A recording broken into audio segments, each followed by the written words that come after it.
I cannot explain the childlike joy that I get from this little Santa Claus on a bike going back and forth above your head. It is truly a feeling like no other. It brings me so much joy. And y'all might think like I'm being dramatic here, but I'm actually dead ass serious. It's so cute. It's so cute.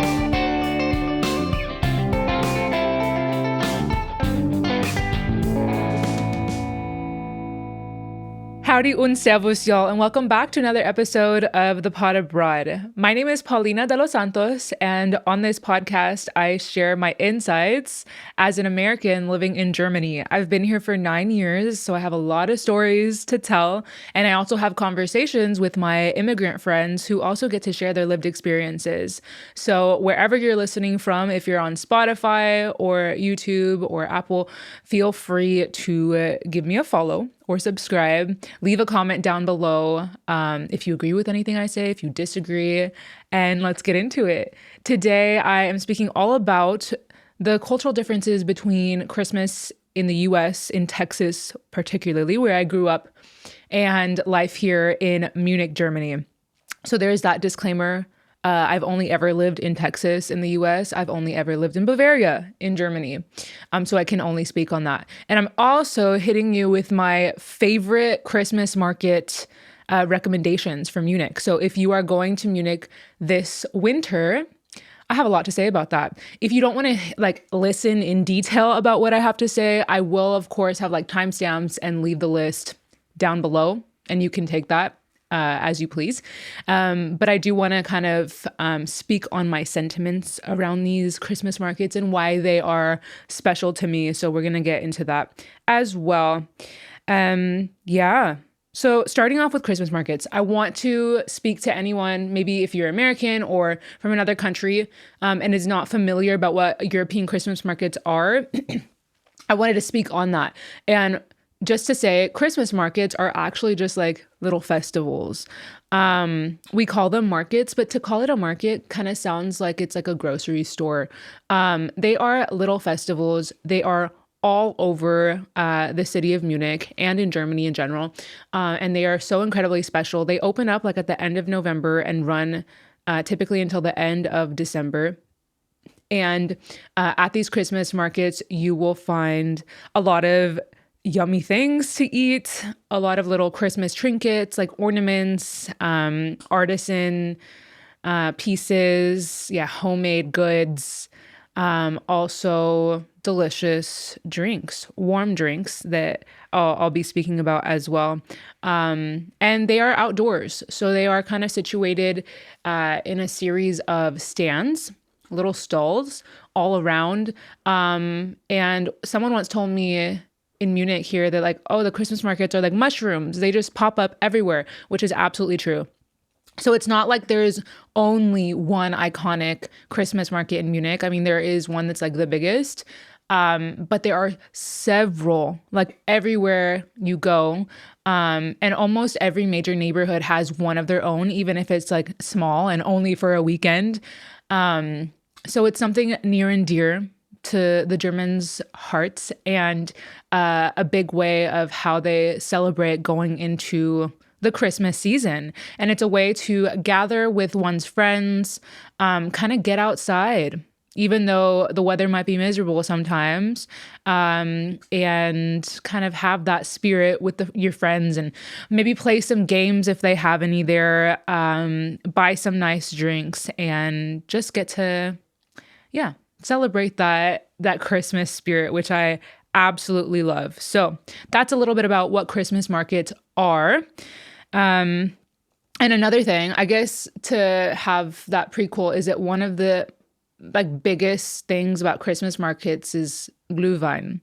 Glühwein is mulled wine in English. When I've told my friends in Texas, we have mulled wine, maybe it's my accent, but it sounds like MOLD, but it's really MULLED, mulled wine. And that is a hot spiced wine with the winter spices, of anise and cinnamon, maybe nutmeg, maybe not. And some fruit, sliced oranges, red wine, and sugar. So it's a nice and sweet drink. When it gets cold, it's not so nice and it starts to taste like syrup. So you got to drink it fast. And Glühwein is known to induce the morning headache the next day for sure. But it's super, super nice as well. So that's also like a huge part of Christmas markets. And they also have Kinderpunsch, which is a Kinder punch where kids can drink an alcohol-free version. And each Christmas market will have like a general flavor or sometimes their own special flavor, kind of like a blood orange one or even an apple one that's a kind of like a spiced apple cider. But they will definitely have some non-alcoholic versions at these markets as well, if that is your thing. So getting into my top favorite Munich Christmas markets, I want to start off with the Wiener Platz Heidhausen one. This is not far from Rosenheimer Platz. And if you're in Munich for a little bit, Rosenheimer Platz isn't so far from Marienplatz if you jump on the S-Bahn. But once you get off at the stop, it's like a, I don't know, 2-3 minute walk down the street and you'll get there. The Wiener Platz Christmas market is small.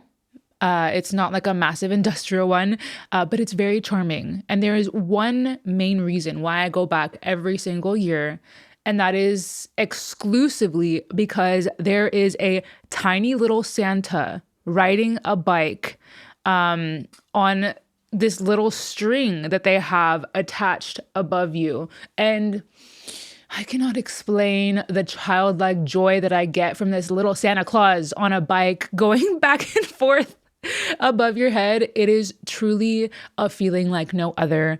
It brings me so much joy. And y'all might think like I'm being dramatic here, but I'm actually dead ass serious. It's so cute. It's so cute.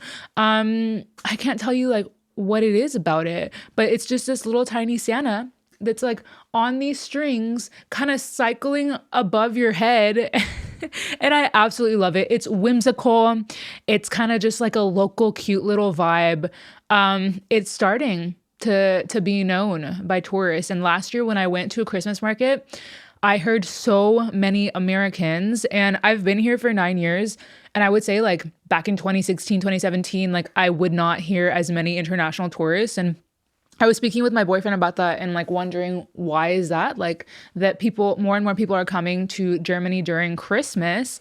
And it could be like the rise of like TikTok and social media in the last almost 10 years. But either way, I mean, cool if you're respectful and going to these Christmas markets, like boosting that German economy, that's nice. But yeah, so more and more people are finding out about it. What else can I say about the Wiener Platz one? It's quaint, it's cute. It gets very packed as well. I mean, that's a given with almost any Christmas market is that they will get like disgustingly packed, where you can barely like walk and you're kind of just like sardines. Go there during like a decent hour. If you can, like leave work early. If you're a tourist, then like just go during the day. But it's cute. Like I said, it has that kind of neighborhood charm. And I like it. It's just a little one that has that charm. Next up will be the Mittelaltermarkt, which translates to like the medieval market. This one is so freaking cool. So cool. It is near Odeonsplatz. And if you are a tourist and you only have like one day in Munich, I'd honestly recommend like, I guess going to the Marienplatz one. It's iconic. It's not on my list of like recommendations because like it's there and like, I guess everyone would be going there if you're visiting. But yeah, I mean, as a local, I guess I don't particularly like want to go to Marienplatz where it's super packed, but if you only had one day, I would go to Marienplatz and then to Residenz and then to the medieval one. So you can do some like Christmas market hopping because all of those are kind of within walking distance, like 10 minutes in between each one, which is really nice. But let's get into the medieval market. It is just so cool. All of the stalls are designed in a way that like look like from the medieval times. The vendors are all dressed up, which is really, really cool. And part of me believes that like they are very much into this. Like this is not just a bit for the Christmas market, but that they are very like alternative in that sense. They do also sell like the artisans have like handmade jewelry there that looks like it's antique and from the medieval times. Y'all, that is a Germanism. I was gonna say like from the Middle Ages. I think that's what the Germans would say. From the medieval times. One thing that I love particularly about this market is the Feuerzangenbowle, which is, oh, y'all, it's like Glühwein, but stronger and sweeter. So they have this like the Feuerzangenbowle has this particular mug that has kind of like a lip. Someone told me once that it reminds them of a toilet. Which is funny, but on the little ledge of the mug, they put a cube of sugar and then they put the drink there and then they'll pour rum over the sugar and light it up on fire. So like when it's in your hand, it looks like this like medieval magical gauntlet and goblet. See, I'm not well versed in these medieval terms. It looks like a cute little goblet. And it's great. It's really strong, really, really strong. It hits. So if you're looking for something like that, that would be the place to go. Not every market will have Feuerzangenbowle. But yeah, it's worth a try. And it's really fun. I think like just having the little like massive flame in your hand for a moment, it's kind of exciting. And they make a whole little kind of show around it, which I like. It's not cheap. And another thing about Christmas markets in Munich and in general is that oftentimes you will be having to pay in cash and you will be paying a deposit on that mug. So at the medieval market, I think the deposit's something crazy like 12 or 15 euro.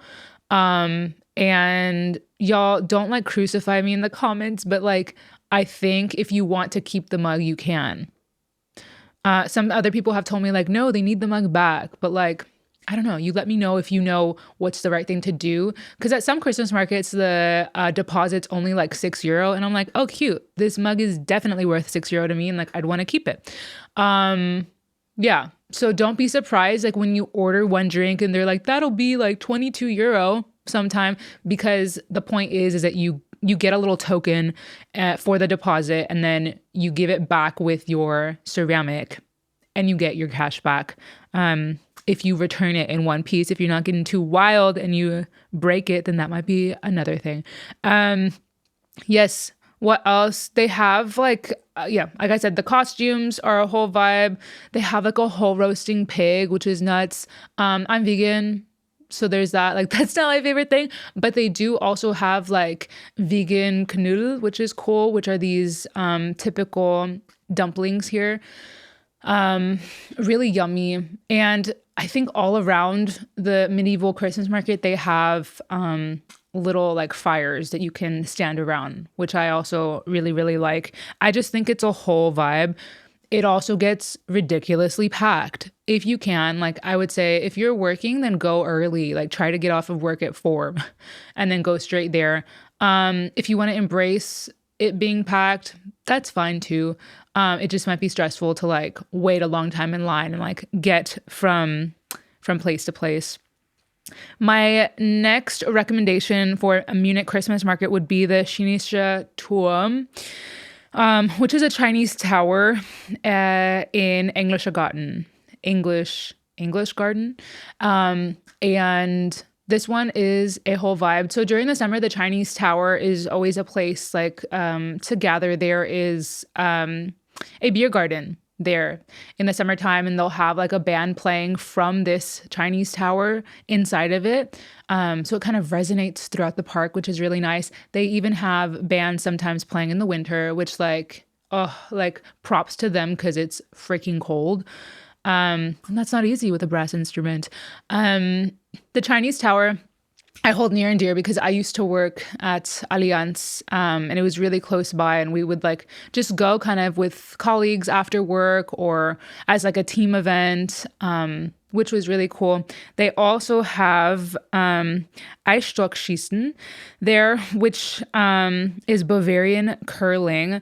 Basically, what it is like this long kind of lane of ice, and then you have these big, huge, heavy metal kind of, I don't even know how to describe this, things that you throw.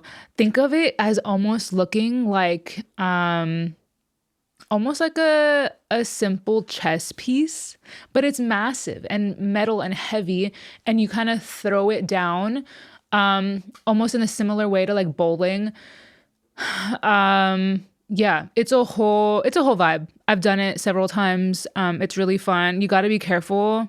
I've once went to an ice curling place where like a man was being taken out on a stretcher because he had fallen and hit his head on the ice, which is really scary. I too, like last year with my work, was at a work event, and we were all playing together, and I like hit the shit out of my calf, which was unfortunate. I didn't tell anyone because I was like, okay, nobody saw, like nothing happened. Went home that day, and when I took my jeans off, I saw that I had a massive purple bruise on my leg. So you got to be careful with it. Yeah, caution is advised, but it's still a lot of fun if you're into kind of like the like winter game vibe. But yeah, I would say the Chinese Tower is very, very lively. Food's decent. They do have vegan options. I've been vegan for 10 years, y'all. So that's like a big priority is like, can I get food there? Yes, I can. I think I got like a vegan pulled pork or something sandwich last year. And I was super impressed by it. The Glühwein's also good. Last year, I remember getting a blood orange one that was really nice. They also have really like good French fries. At all these places that I will say, like I've never gone in depth to like comparing the Glühwein, but that's something that I want to do this year. Is like maybe on TikTok. I'm there on TikTok, y'all. If you want to follow me or on Instagram, do like a little series of videos at these Christmas markets and like trying to actively compare the Glühwein. So if that's something you want to see, let me know. Yeah, just an overall great Christmas market, especially if you're in that area. Next up would be the Tollwood Winter Festival, Tollwood Christmas Market. And this is massive, absolutely massive. For context, it's the biggest one in Munich. It is hosted on the Oktoberfest grounds at Theresienwiese. And yeah, it's awesome. It's very hippy dippy. They always have this artistic, massive tree. Like they've had a tree full of bikes one year and like a massive one and lights. And like they've had trees made from like other metal trees. And they try to like do their best of making sure it's sustainable. And it's just huge. Like if we're comparing the Heidhausen Wiener Platz one to this, like that one is like maybe a 50th the size of the Tollwood Christmas festival. And they also have a Tollwood market, like no Tollwood festival in the summertime too, which is also a lot of fun. But that one's in Olympia Park. So this one in general, also really, really cool. You would think like, oh, it's too mainstream, it's massive, but like, no, it's cool. It's such a vibe. There's something for everyone there. There's a million different food options. There's a huge indoor bazaar where you can find all of these different stalls of people selling their handmade things, which I think is really, really, really cool. On the other hand, sometimes you see like cultural appropriation. I mean, maybe not appropriation, but you just see like people taking advantage of other people's cultures. I see so many yeah, Anglo white Germans selling stuff from like Ghana or India at like an insane price. And I'm like, I don't know, maybe they did support the community there like a little, but like to like massively profit off of someone else's handwork is like maybe a little conflicting to me. I find that odd because there are also stalls with immigrants here in Germany selling stuff that they made with their own hands, which like that I think I would want to support more. But all in all, Tollwood is so cool. There's food outside, there's food inside. Like they have different like food courts. They have concerts there, like a whole lineup of sometimes free ones, sometimes ones that you get tickets for. the food is good. There are so many vegan options, like so many. You'll get like different stews, like African dishes and curries, and I think Tollwood, all in all, is like about kind of celebrating cultures and diversity, and that's reflected for sure in the food options and like the things that are being sold there, which is really cool. It's absolutely massive. It's artsy fartsy. It's a whole vibe. I go every year and I really enjoy it. The next one would be the Märchenbazar. And it's in Olympia Park. Why did that take me? Y'all, the brain's slowing down at this point. No, it's in Olympia Park. And Märchenbazar gives similar vibes to Tollwood, but like on a much smaller scale. So it's less intimidating for sure if like you're bringing your child there. It also goes like I think past Christmas time because I took my mom there once because that was like the only one that was still open. It's so cute. It's very, very hippy dippy. If anyone knows in Munich, like Ganz am Wasser or Ganz Woanders, that's where I met my boyfriend. I think it's the same owners because they have like these like wood paneling design like all throughout, like consistent branding. They have the iconic French fries with like the rosemary salt, super yummy, that are like hand cut there in front of you.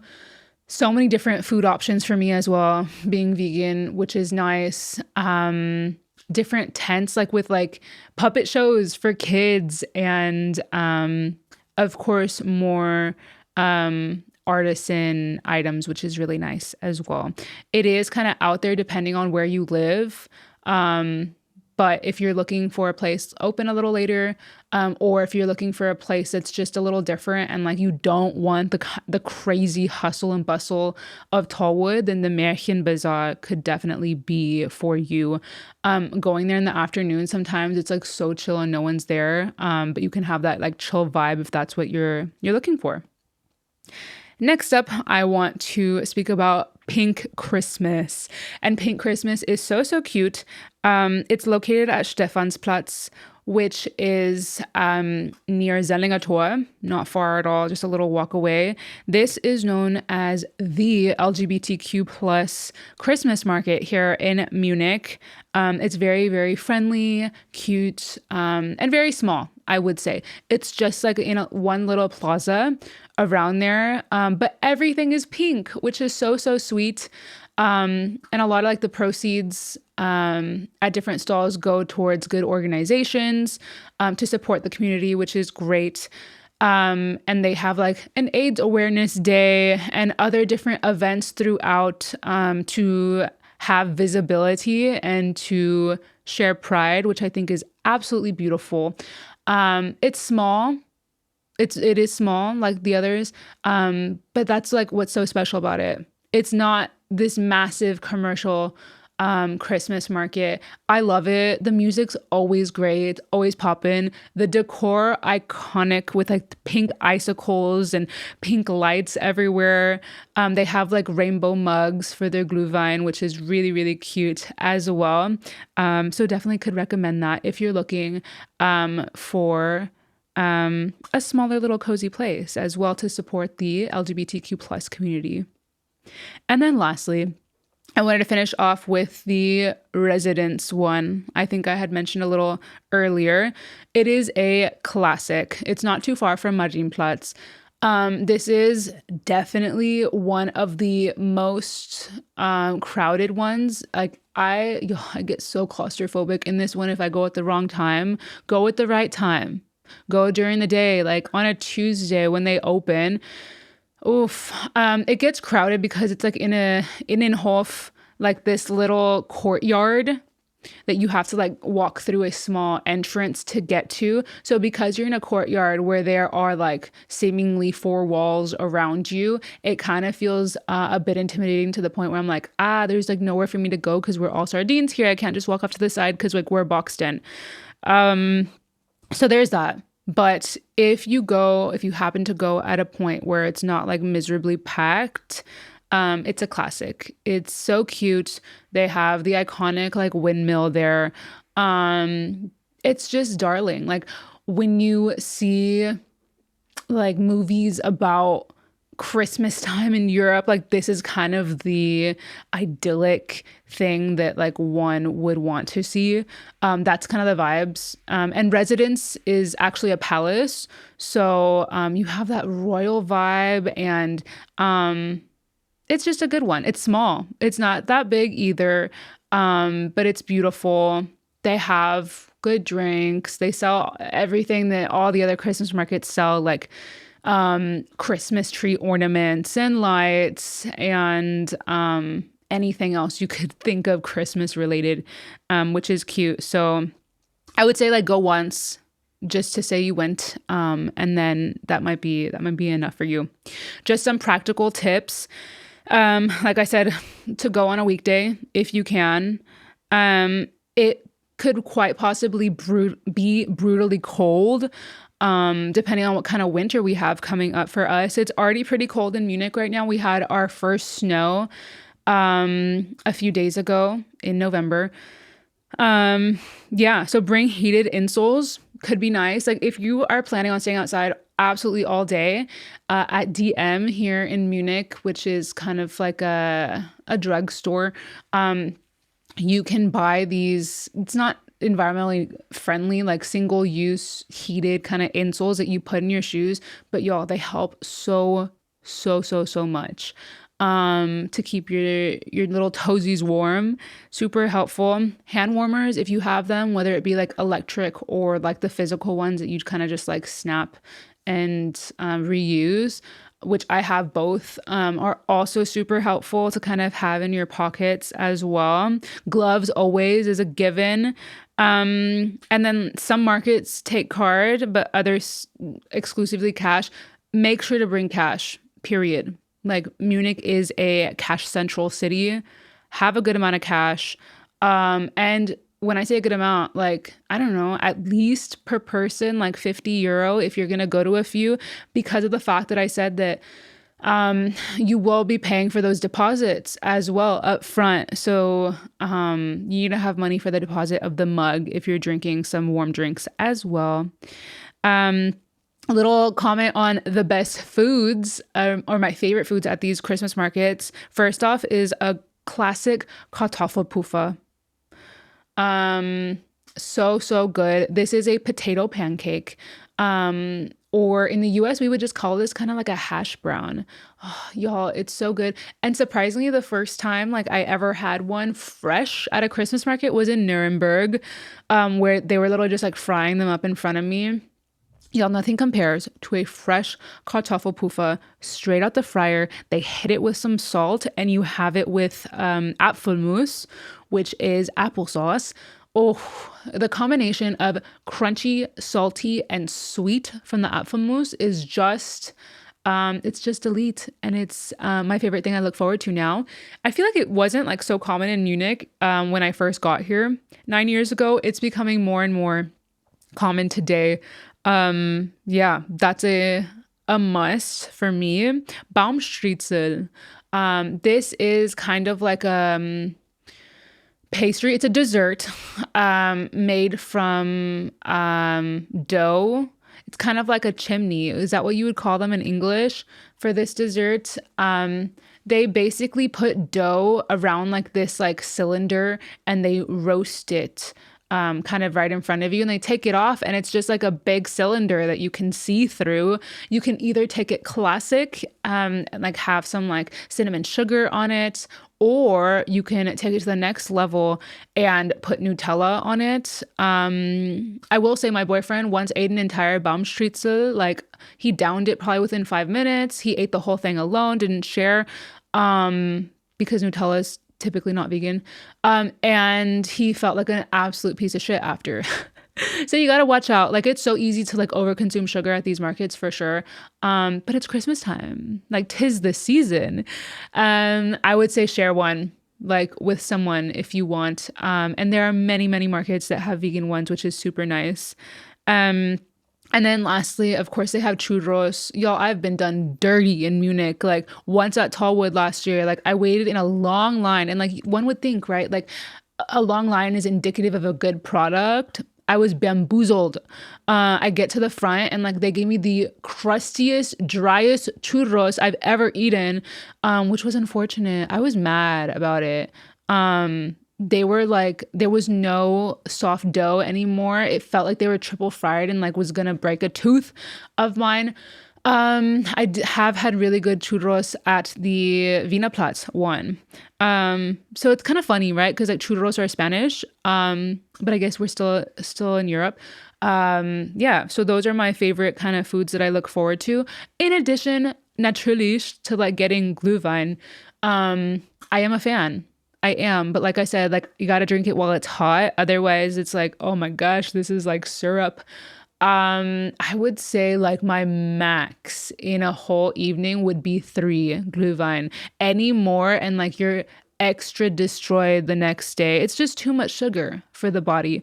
But yeah, now I want to pivot into kind of a second part and talk all about my upbringing in South Texas. So I'm from a region in South Texas called the Rio Grande Valley. It is near the border of Mexico. I grew up like within 10 minutes of the border. And we did Christmas a little differently down there compared to maybe like a traditional white American family. So when I think of Christmas for me growing up in South Texas, I think of food, like a lot of food, even more so than the German culture. Like I think of tamales.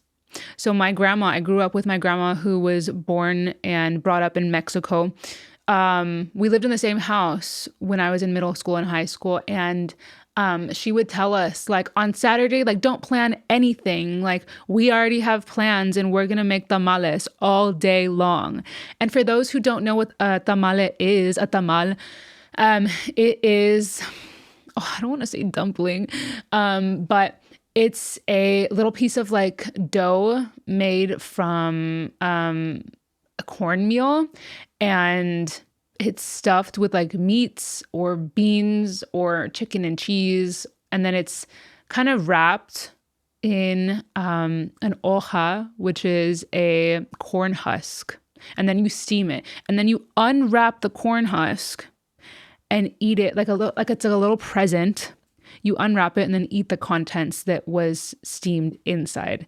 And this takes me back to like the first time that I ever brought my boyfriend to Texas. It was his first time in the US. It was 2021. And I'm with my friends. We were at a graduation of a friend Jerry in Dallas. And we all went to a tamal place. And we sat down there and we look at like at one point to Tim, bless his heart, and Tim like grabbed his first bite and like went like hum, and like fully bit in to the corn husk, and everyone had a good laugh. We didn't tell him. No one told him that you don't eat that. But it's a classic. It's a rookie mistake. Many people have been there before. But I think of tamales, and like they are uniquely like a Christmas food for me. But I mean, well, the act of making it is uniquely like a Christmas time thing. And then you can like eat them throughout the year because like growing up, my grandma and I and like my family would make enough to feed a small army. So like one doesn't simply make a dozen. You count them by the dozen. You don't simply make a dozen tamales if you're going to make them at home. You make like 200. And we had a deep freezer. It's very, very common in our culture to have deep freezers. And you package them by the dozen and put them in some foil and freeze them. That's after you steam them.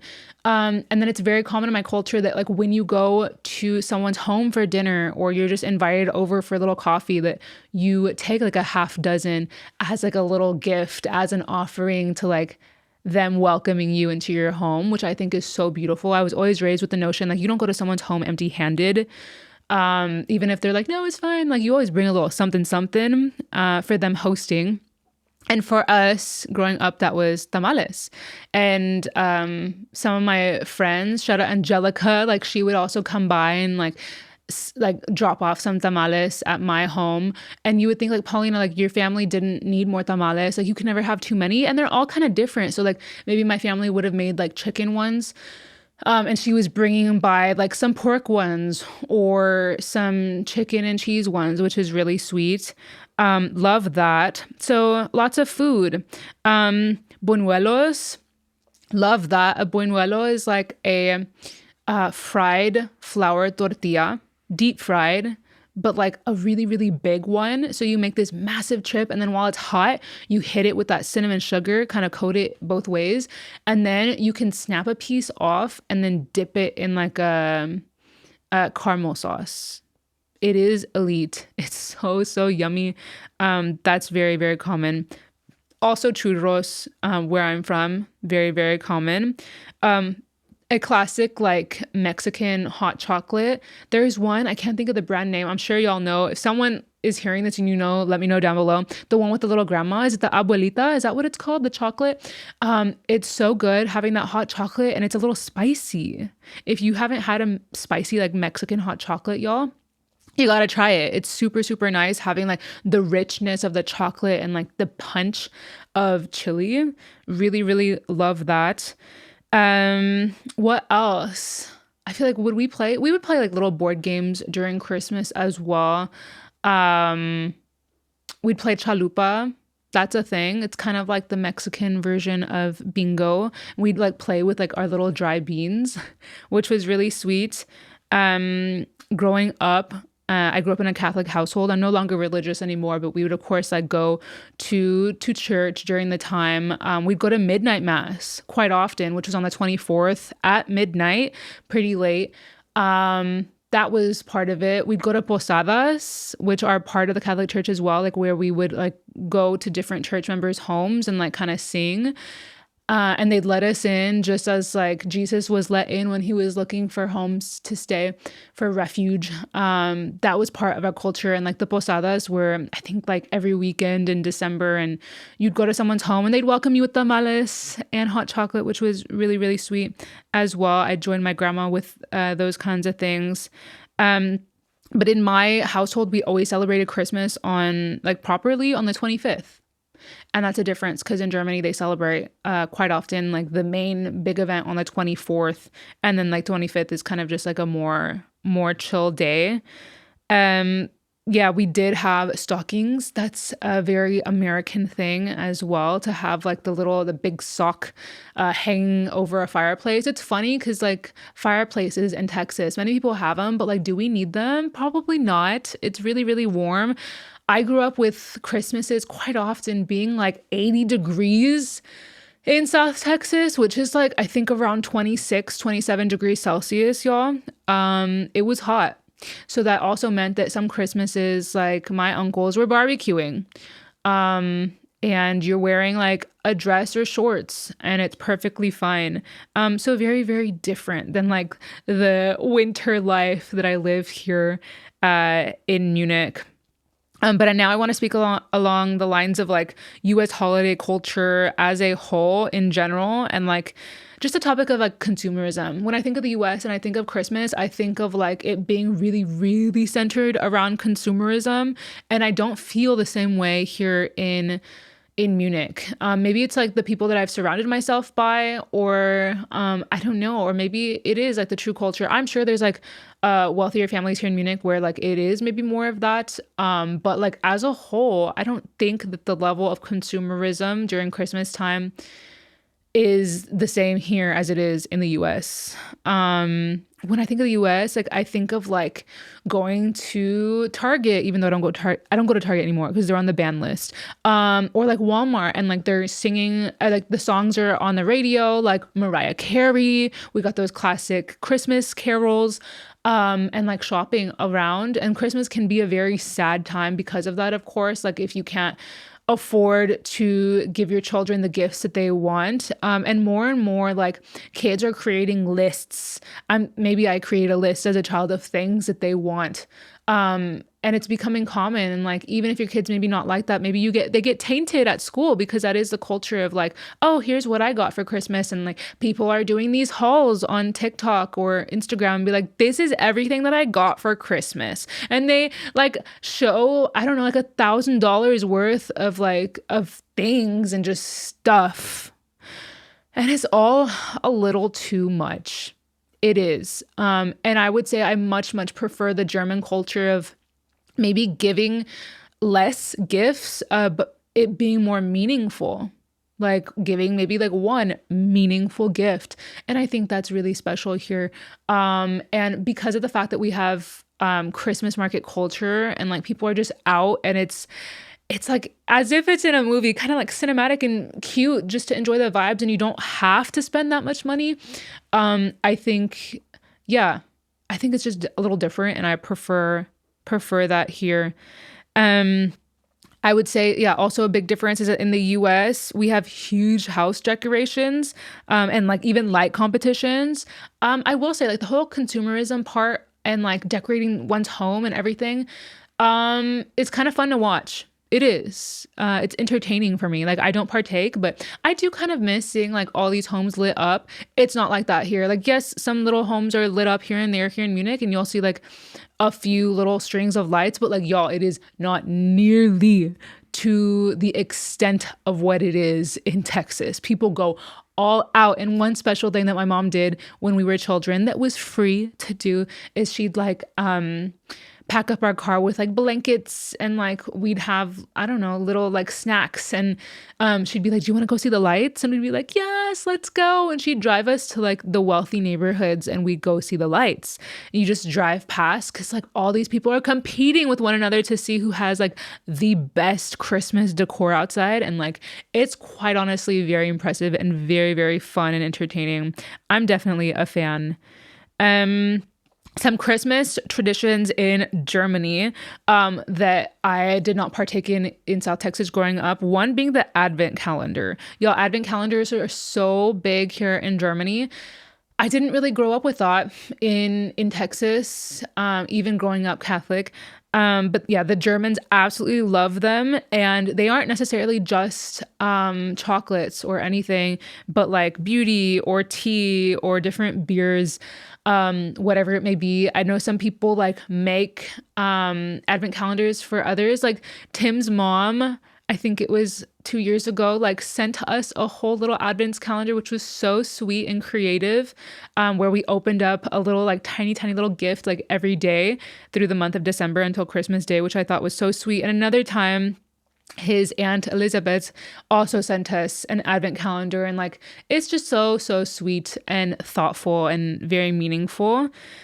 Yes, and I feel like people like celebrate even if you're not religious. Like people get the advent calendar here, which I think is fun. What else? They have Nikolaus Day on December 6th, where like I think like the kids, and you're supposed to clean your shoes or your boots and you leave them outside before you go to sleep, and then when you wake up the next day, there's like sweets or like nuts filled within them. I had no idea about this as an adult. How I found out about this was I lived with my former flatmate Paloma, who is a Münchner Kindle. I do have an episode with her all about Oktoberfest if you're interested in meeting Paloma. And she told me about it. And she was like, you got to leave your boots out like tonight. And I think it was December 5th that year. And it was so sweet. And she gave me like a vegan chocolate and like a little card in my boots. And I felt really welcome. And it was fun to kind of partake in that part of German culture. What else? In Germany, I don't think they really have stockings. That's just it's kind of like another way of giving gifts in the US as well. But I guess similar in a sense to like the little stuff that's in advent calendars. So that's pretty cool. Some food traditions, I would say like here in Bavaria, like raclette, a lot of people do that. I think it comes from Switzerland, is very common, which is like having the little cheese on these like little metal plates, like, and you're all sitting around a table kind of heating up your cheese on this metal plate. And then eating it with like little Cornichon pickles or like little meats as well. I think raclette is such a cute thing. And last year or 2 years ago, my friend Stephanie invited me over, and they even like bought some vegan cheese, which is so sweet of them. What else is common for Germans like to eat during Christmas? The last few Christmases I've spent with my boyfriend's family in Dortmund, and my mom joined as well. But they lived in South Africa like over 20 years. So their food is very eclectic and not necessarily like exclusively German. So what are some German meals that are non-negotiable for you during Christmas? Let me know down below, because I don't know, and I think it'd be very interesting to find out. So overall, I would say that when I think of the US, I think of consumerism. But I'm not like that mad about it, to an extent. Like if it's a good year and like I'm partaking and like I got a job, then I think it's fun. It's not fun if you grow up in a low income household and like it's struggling. I can only imagine like what my mom went through, like trying to like make the spirit of Christmas special for us, and she did. Like she found ways, which is so beautiful. But I hate that like there's that kind of that pressure around buying stuff in the winter time versus here. Like of course people buy stuff, but like there are things that one can do that doesn't cost that much money.